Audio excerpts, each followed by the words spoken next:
A strange virus named Robo-Enza has afflicted the world's robots, causing many to malfunction and some to outright rebel against humanity.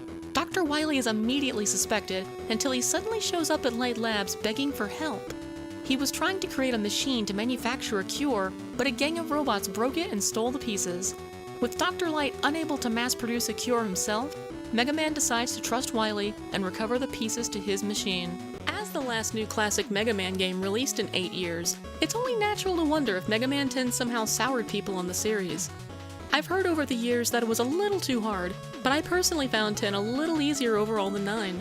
Sure, there are occasional difficulty spikes, but the boss order is easy to figure out. The game showers you with E-tanks and currency, and if that's not enough, it even has an easy mode that removes enemies and adds extra platforms. No, if Mega Man 10 did anything wrong, it was leaning into some imagined impression of the franchise. Thanks to stuff like the Robo-Enza plot and Sheep Man, it's weirdly tongue-in-cheek. If Mega Man 9 was like, yeah, Mega Man, then Mega Man 10 was like, Mega Man, am I right?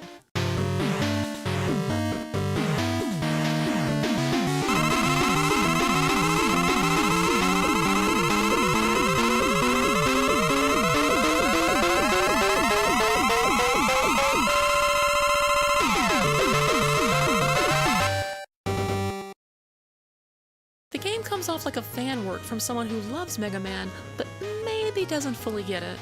The enemies feel like they take 1 or 2 more shots to defeat than you would expect, and their placements can be awfully rude at times. Some even seem overly designed, with attacks and maneuvers that are more exhausting than fun to overcome. The game's mid-bosses are especially involving. They might as well be Wily Castle bosses.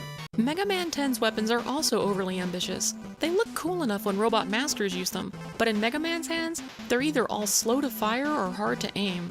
Even the game's best weapon, Triple Blade, suffers from a counterintuitive trajectory when used in the air. Though it mostly comes off as a misguided fan work, Mega Man 10 does sport content that only a passionate Mega Man fan would think to include. Besides achievements and challenges, Proto Man is playable again with his Mega Man 9 skill set. And Bass makes a glorious return with many of his Mega Man and Bass features intact. Heck, you can even take on the Mega Man killers from the Game Boy games. Some of this content was only available as DLC before, but now Mega Man Legacy Collection 2 has it all. Will Mega Man 11 deliver loads of content and approach the series a little more thoughtfully? We'll find out when it releases in 10 days.